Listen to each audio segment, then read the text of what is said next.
Trusted gold buyers మీరు తాకట్టు పెట్టిన బంగారాన్ని విడిపించి ఈ రోజు ఉన్న మార్కెట్ ధరకు కొనబడను. నమస్కారం, వెల్కమ్ టు ఐ డ్రీమ్. ధర్మ మార్గం విత్ విజిత కార్యక్రమానికి స్వాగతం.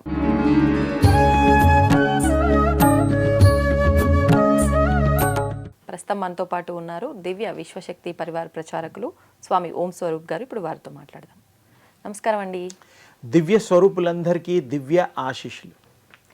చాలా వరకు మనం వింటూ ఉంటాం, ఎవరి జీవితమైనా కొంచెం ఇబ్బందికరంగా ఉన్నా, ఎవరి జీవితమైనా కొంచెం బాగున్నా అంటే పోల్చుకోవటం ఎక్కువైపోయింది. పోల్చుకున్న తర్వాత నుంచి ఇంకా వాళ్ళ తలరాత అంతే రాశాడు భగవంతుడు, నీ తలరాతలో ఇంతే రాసుంది, ఇంక ఇంతే ప్రాప్తము అంటే బ్రహ్మ తలరాత రాశాడు, ఆ తలరాతను బట్టే జరుగుతుంది అని చెప్పి ఎక్కువగా మనం మాట్లాడుకుంటూ ఉంటాం.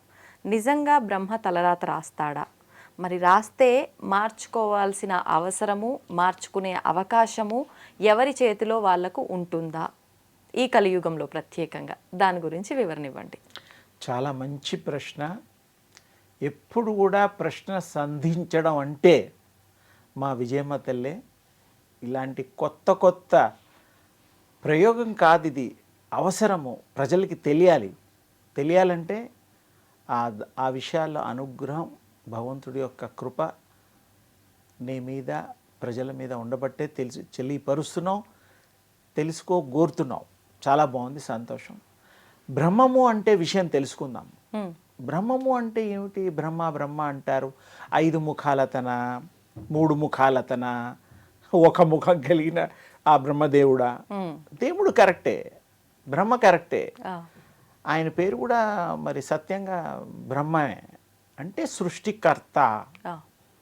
సృష్టికర్త అనేటువంటి ఆయనకి ఒక పదవి, ఒక స్థాయి, ఆ యొక్క పరాత్పరి జగన్మాత, జగన్మాయి, ఆదిపరా శక్తి తల్లి వారిచ్చారు.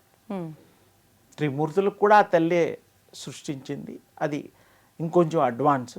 ఇక్కడ బ్రహ్మ విషయం కనుక వస్తే, బ్రహ్మ ఈ యొక్క సర్వ సృష్టికి ఆధారభూతమైనటువంటి సృష్టి చేయడానికి, ఇలా నడవడానికి రూల్స్, రెగ్యులేషన్స్, వాటి గుణాలు ఇలా ఉంటే ఇలా, ప్రకృతి నియమాలు, ఇవన్నీ వారు కృతయుగంలో అంతకుముందు కూడా వారి యొక్క సృష్టి చేశారు. వారు ఇంకొకటి కూడా ఈ సృష్టి ప్రాణికోటిని ఎప్పుడైతే చేశారో, ఆ ప్రాణికోటికి ఇంకొక మంచి అవకాశము, గొప్ప భగవంతుడి శక్తితో కూడిన ఆలోచన కూడా ఇచ్చాడు. అంటే ఆలోచనతో మీరు, జ్ఞానముతో ప్రజలు, మానవులు అది తెలుసుకొని దాన్ని తర్కము అంటే విచారణ చేసి దాన్ని అవలంబిస్తూ పాటించేటువంటి జ్ఞాన ప్రబోధ అని అర్థము. చాలా తేలిక భాషగా చెప్పాను. అయితే ఈ మానవులకి సర్వ స్వతంత్రత ఇచ్చారు మొట్టమొదలు. అప్పుడు వారు సుమారు 200 సంవత్సరాల కోట్లు, అంటే 1-2 తక్కువ. తరచుగా చెప్తూ ఉంటాం మనం, ప్రతి పంచాంగంలో కూడా 196, 197 కోట్లు, 198 కోట్లు ఒక్కొక్క లెక్కల ప్రకారం ఉంటుంది. మొత్తానికి 1-2 తక్కువ 200 కోట్లు అనేటువంటిది ఒప్పుకొని తీరాల్సిందే, సూర్య సిద్ధాంతం ప్రకారం కానీ, మన ఈ యొక్క గ్రహ సిద్ధాంతాలు కానీ. అయితే ఆ టైంలో వారికి అందరూ చాలా గొప్ప మనస్సు కలిగి ఆచరణ ఉండేవి.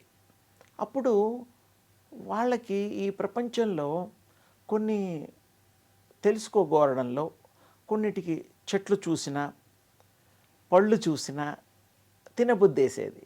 పండు కాసిన తర్వాత తినడం మనకు కూడా తెలుసు కదా, ఆ రుచి ఎలా ఉంటుందో, ఈ ప్రవర్తిస్తే ఈ యొక్క దాని పర్యవసానం ఎలా ఉంటుందో, ఇలా కొన్ని వస్తువుల మీద వాళ్ళకి భ్రమ, ఆకర్షణ కలిగి వాటిని చేయడం జరిగింది. సరే, రుచులు చూశారు, దానిని అనుభవింపడానికి యోగ్యమైన వాటిని అనుభవించారు. కానీ మరల వాళ్ళకి ఆ గుణాలు అవి ఆపాదించినప్పుడు, ఈ మంచి గుణాలు, చెడ్డ గుణాలు అనేటువంటి రెండు విధాలుగా మానవులకు ఉన్నది. అవును. వాడు మంచి గుణవంతుడు రా అంటూ ఉంటాం మానవులు మాట్లాడుతుంటే, వాడు బుద్ధి బాగాలేదు చెడ్డ గుణం కలిగిన వాడని మనం కూడా అనుకుంటూ ఉంటాం. అవును. అలాగే ఆ యొక్క సర్వ స్వతంత్ర కలిగిన ఆత్మలు మానవులు అప్పట్లో వారేం చేశారు, కొన్ని నిర్ధారింపబడినటువంటి వాటిని ఉమ్. అదేంటో తెలుసుకుందామనే ఉద్దేశంతో ఈ ప్రపంచంలో ప్రకృతి సిద్ధమైనటువంటి వాటిని స్వీకరించడం, అనుభవించడం ఇత్యాదివి క్రమశిక్షణకి ఎదురుగా చేసే కార్యక్రమాలు, క్రమశిక్షణ రాహిత్యం వాళ్ళు చేశారు. ఆ.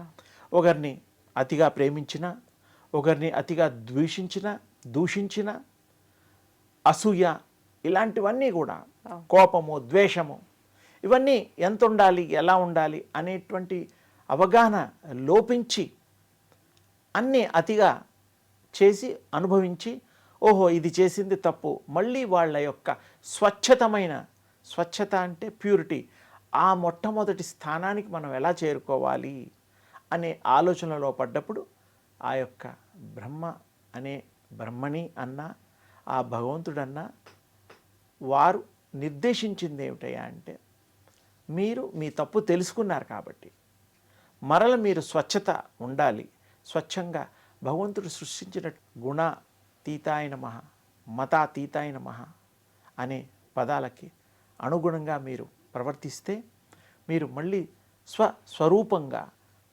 సర్వ మానవులు మానవాళి మరి సుభిక్షంగా అన్యోన్యంగా ప్రేమాభిమానాలతో సోదర భావంతో ఆనందానికి మారుపేరుగా జీవించడానికి వీలవుతుంది.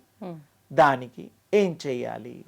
తపస్సు చేసుకోవాలి, ధ్యానం చేసుకోవాలి, భగవన్ నామం చేసుకోవాలి, ఇతరులు మంచి కోరాలి, ఇతరుకి సహాయం చెయ్యాలి ఇత్యాదివన్నీ కూడా చేసిన మళ్ళీ వాళ్ళు స్వస్వరూపం చెందారు, స్వీకరించారు. అంటే ఎవరైనా తప్పు చేసినప్పుడు మనం ఆ తప్పును సరిదిద్దుకోవడానికి ఏ విధమైన చర్యలు తీసుకుంటామో, ప్రకృతి నియమాల్ని మనం ఉల్లంఘించకుండా మన్ని చేసే తప్పులు మనం తెలుసుకొని సరిదిద్దుకొని మళ్ళీ మరి స్వచ్ఛంగా ఏ మానవుడైతే ఆ స్వచ్ఛతని పొంది సంచరిస్తూ ఉంటాడో ఈ ప్రపంచంలో, వాడు తప్పకుండా దేవుడికి ఇష్టడవుతాడు, దేవుడికి చాలా ప్రీతిపాత్రుడవుతాడు, దేవుడికి బిడ్డలాగా, భగవంతుడు తండ్రి కదా, ఆయన బిడ్డలాగా అవ్వడానికి అర్హత స్త్రీలు పురుషులు ఎవరైనా.